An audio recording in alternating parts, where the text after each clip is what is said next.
بسم اللہ الرحمن الرحیم۔ السلام علیکم۔ ایک شخص تھا جس نے اپنی زندگی میں کبھی بھی کسی غیر عورت کی طرف نظر اٹھا کر نہیں دیکھا تھا۔ ایک بار کچھ یوں ہوا کہ وہ شخص بہت زیادہ تنگ دست ہو گیا۔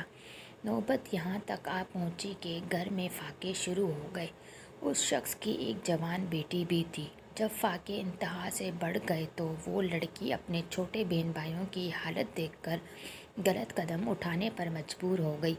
دل میں ارادہ کر کے گھر سے نکلی کہ اپنا جسم بیچ کے کچھ کھانے کا سامان کروں گی۔ گھر سے نکل کر پوچھتے پوچھتے ایسے علاقے میں جا پہنچی جہاں پر جسم فروشی کی جاتی تھی۔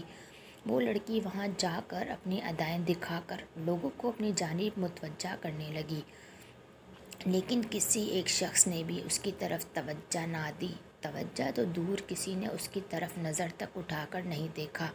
لوگ آتے اور اس کی طرف نظر اٹھائے بنا گزر جاتے۔ پھر اسی طرح کھڑے کھڑے لڑکی کو شام ہو گئی۔ کافی دل برداشتہ ہو کر گھر کی جانب قدم بڑھانے لگی۔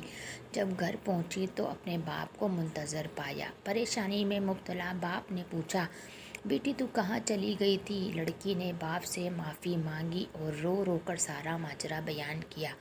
ابو، مجھ سے اپنے بھوکے بلکتے ہوئے بہن بھائیوں کی حالت دیکھی نہیں گئی۔ میں مجبور ہو کر گناہ کرنے نکل پڑی، لیکن کسی شخص نے میری طرف نظر تک اٹھا کر نہیں دیکھا۔ سارا ماجرا سننے کے بعد باپ نے بیٹی سے کہا کہ بیٹا، تیرے باپ نے آج تک کبھی کسی غیر عورت کی طرف آنکھ اٹھا کر نہیں دیکھا، پھر یہ کیسے ممکن تھا کوئی تیری طرف نظر اٹھا کر دیکھے؟ اس لیے اپنی نظر کو عورت کی چادر پر بھی نہ ڈالو، کیونکہ نظر شہوت کی بیج ہوتی ہے۔ آج تم بچو گے تو کل تمہاری اولاد محفوظ رہے گی۔ جزاک اللہ۔ Please like, share and subscribe.